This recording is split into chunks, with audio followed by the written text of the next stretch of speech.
My name is Dylan Hixson, and I'll be graduating this spring from Boise State with my degree in biology and a minor in Spanish. I've been working with Dr. DeGraff in her soil ecosystem ecology lab, and in particular our study has been on how litter, which is another word for dead plant material, decays over time in different environmental types and different soil types and ecosystems around the world.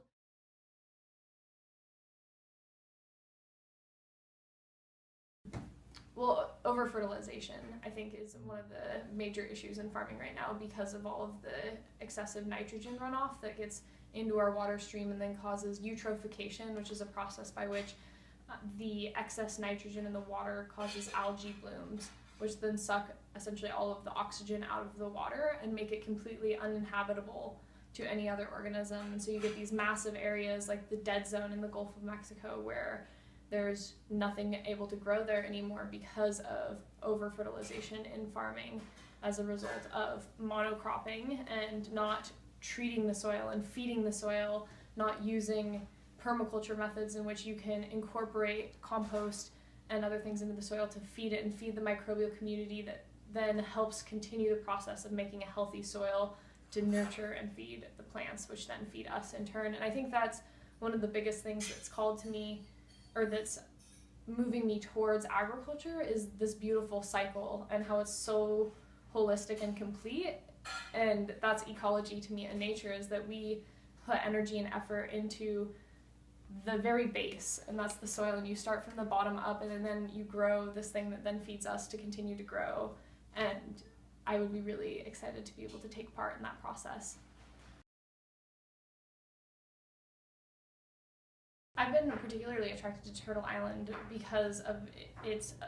integration of multiple different fields. And for me, I have always been in academia for my entire life. And I'm about to hit this step in my life where I'm just coming out of that for the first time.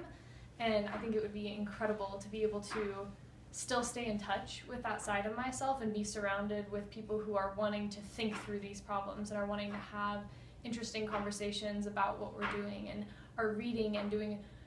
discourse and research, and be able to pull that all together while also being in the context of the outdoors and have the classroom of the outdoors. I worked in the outdoor program at Boise State for about a year, and from that experience I learned a lot about the incredible power of facilitation in the outdoors and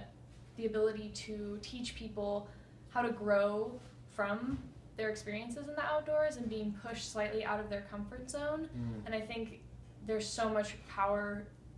to that, especially in farming, because you're working outside and there's so much reward to that I think can facilitate that really deep-seated and necessary human growth that we all need in order to go on to our next step. And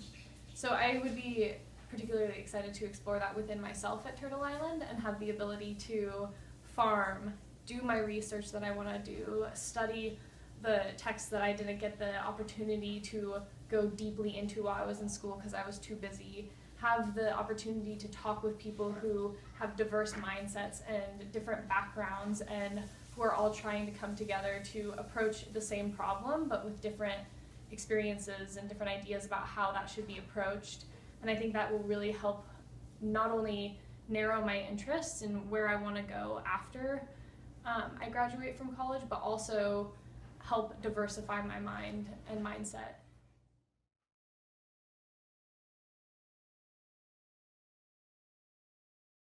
I certainly want to go to grad school at some point. I'm just not sure I want to go into it right now. I think it would be most beneficial for me to take a break in the intermediate period in order to gain more real-world experience. More and more I've heard from professors that taking a break and especially gaining more practical experience in my field, i.e. farming, would be the most beneficial thing I could do for my graduate studies, so that when I go into get my master's, I know which questions to ask, and I can ask the most practical questions that are going to be able to be applied to agriculture in this country in order to help meet a lot of the food security demands we have, while also increasing our sustainability of our food system so that we can continue to feed people as generations go on.